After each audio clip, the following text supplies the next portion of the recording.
ART के तहत गरीब बच्चों को शिक्षा दिया जाता है और जिस तरीके से सरकार की ये बहुत बड़ी उपलब्धि भी मानी जाती है।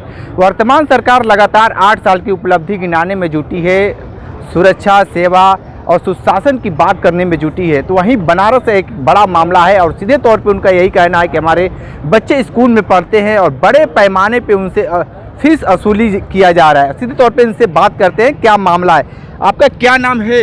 जी, मेरा नाम बलेंद्र कुमार सिंह है। हाँ, ये बताइए कि आपके बच्चे कहाँ पढ़ते हैं? हमारी बच्ची जो है काशी विद्यापीठ ब्लॉक के पास एक सिल्वर ग्रोव स्कूल है जो महेशपुर में पढ़ता है, उसी में हमारी बिटिया पढ़ती है जिसका नाम पीयू सिंह है। पिछले साल जो है आरटी के अंतर्गत उसका एडमिशन हुआ था, उसका लॉटरी में नाम आया था। तो मैं जब उसका जो है पूरा डॉक्यूमेंट वगैरह लेके गया स्कूल में एडमिशन के समय, तो वहाँ के जो मालिक हैं मोहित श्रीवास्तव जी, तो मैं उनके पास जब गया तो उन्होंने बोला कि आरटी के तहत हो या किसी के तहत हो, हमको जो है कि आप 5,000 रुपया देंगे तभी हम आपके बच्चे का एडमिशन लेंगे। तो हमने उनसे बोला कि आरटी के अंतर्गत जो है भैया फ्री में एडमिशन होता है, उसका पैसा नहीं लगता है। तो उन्होंने बोला कि अगर आप हमको पैसा नहीं देंगे तो हम आपके बच्चे का एडमिशन नहीं लेंगे, ना आपके बच्चों को कोई सुविधा उपलब्ध कराएंगे। तो हमसे उन्होंने जो है 4500 रुपये पिछले साल जो है लिया। इस बार भी जो है आरटी के अंतर्गत पिछले साल तो मेरी बिटिया पढ़ ली पीजी में, अब जो है वो एलकेजी में जाएगी।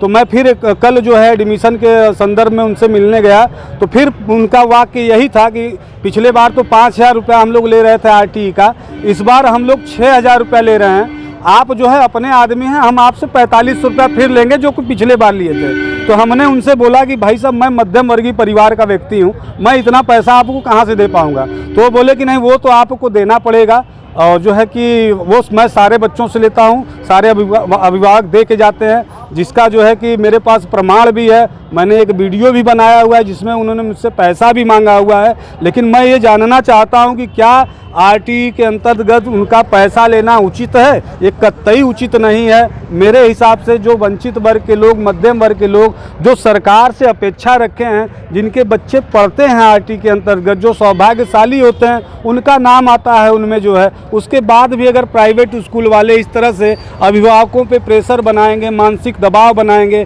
तो अभिभावक परेशान हो जाएंगे। कहाँ से वो करेंगे, बताइए आप।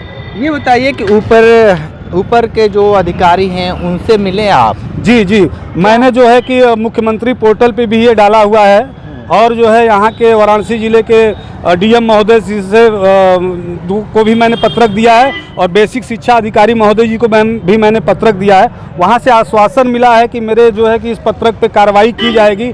मैं अपेक्षा यही करता हूँ कि मेरे ही नहीं, मेरे साथ जो जिनके भी बच्चे आरटी के अंतर्गत जिनका एडमिशन हुआ है, उनको इस तरह से प्रताड़ित न किया जाए। 5,000, 6,000, 7,000 का अतिरिक्त शुल्क उनसे न लिया जाए, क्योंकि बच्चे हमारे देश के भविष्य हैं। अगर सरकार हमारी इस तरह से मदद कर रही है और ये प्राइवेट स्कूल वाले इस तरह से लूट मचाएंगे, तो अभिभावक कहाँ से पैसा लेके आएगा? अगर हमको जो है आरटी के तहत नहीं पढ़ाना होता तो फिर मैं आरटी का फॉर्म क्यों भरवाता? एक मेरी और भी बड़ी बिटिया है जो उसी स्कूल में पढ़ती है, वो इस बार 1 में जाएगी, तो उसका तो मैं पूरा पैसा दे के पढ़ाता हूँ। मैंने कभी कोई नोक झोंक नहीं किया पैसे के लिए। लेकिन जो मेरी छोटी वाली बिटिया का आरटी के तहत हुआ है, पीयू सिंह जिसका नाम है, उसके लिए अगर ये पैसा मांग रहे हैं तो मुझे तकलीफ़ हो रही है कि मेरी बिटिया पढ़ने में भी अच्छी है, सब कुछ अच्छा है, और वो सौभाग्यशाली है कि उसका आरटी के अंतर्गत उस योजना में नाम आया है। उसके बाद भी मुझसे 5,000, 6,000 मांगा जा रहा है। ये कतई उचित नहीं है। मैं चाहता हूँ भारत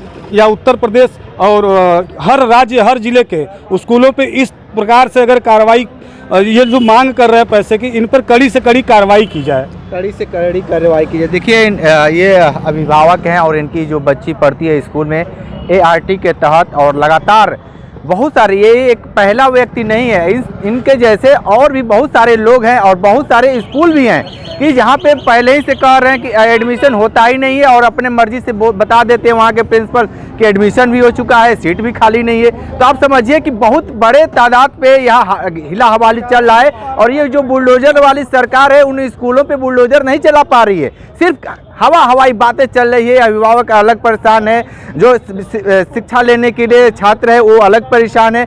जिस तरीके से लगातार ये जो पीड़ित हैं, ये इनकी जो बेटी है वो यूकेजी में पढ़ती है और 1 में पढ़ने वाली बच्ची हैं और उनके साथ इस तरीके से हो रहा है, तो अभी जो कम पढ़े लिखे होंगे उनके साथ किस तरीके से काम होता होगा। तो आप समझिए योगी सरकार में यानी प्रधानमंत्री नरेंद्र मोदी के सरकार में और प्रधानमंत्री नरेंद्र मोदी के सांसदीय क्षेत्र में ये हो रहा है तो कितना दुखदाई है। विशेष इंटरव्यू कर रहे थे तो हमारे साथ बने रहिए। कैंडी बनारसी के साथ हमें दीजिए इजाजत। नमस्कार।